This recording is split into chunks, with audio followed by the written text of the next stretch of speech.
সকলকে নমস্কার জানাচ্ছি। বাংলাদেশের ময়মনসিংহের তারাকান্দায় 7 একর জমির উপর প্রতিষ্ঠিত হতে যাচ্ছে একটি পূর্ণাঙ্গ সনাতনী আবাসিক শিক্ষালয়। হ্যাঁ, এই প্রথম বাংলাদেশে এই শিক্ষা প্রতিষ্ঠানটি তৈরি করতে যাচ্ছে সনাতনী ডেভেলপমেন্ট ফাউন্ডেশন নামের একটি অরাজনৈতিক স্বেচ্ছাসেবী সনাতনী সংগঠন। বাংলাদেশের প্রত্যেক সনাতন ধর্মাবলম্বী জনপ্রতি মাত্র 2 টাকা, ন্যূনতম 2 টাকা অনুদান দিয়েই যুক্ত হতে পারেন এই মহতি কর্মযজ্ঞে।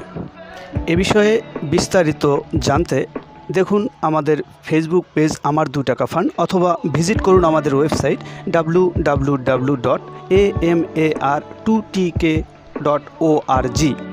এ বিষয়ে কোনো প্রশ্ন মতামত থাকলে স্ক্রিনে দেয়া ফোন নম্বরে যোগাযোগ করতে পারেন। পরিশেষে আমি মোহন সরকার সকলকে জানাই নমস্কার। আশা নয় বিশ্বাস, সঙ্গেই থাকবেন সনাতনী ডেভেলপমেন্ট ফাউন্ডেশন পরিবারে।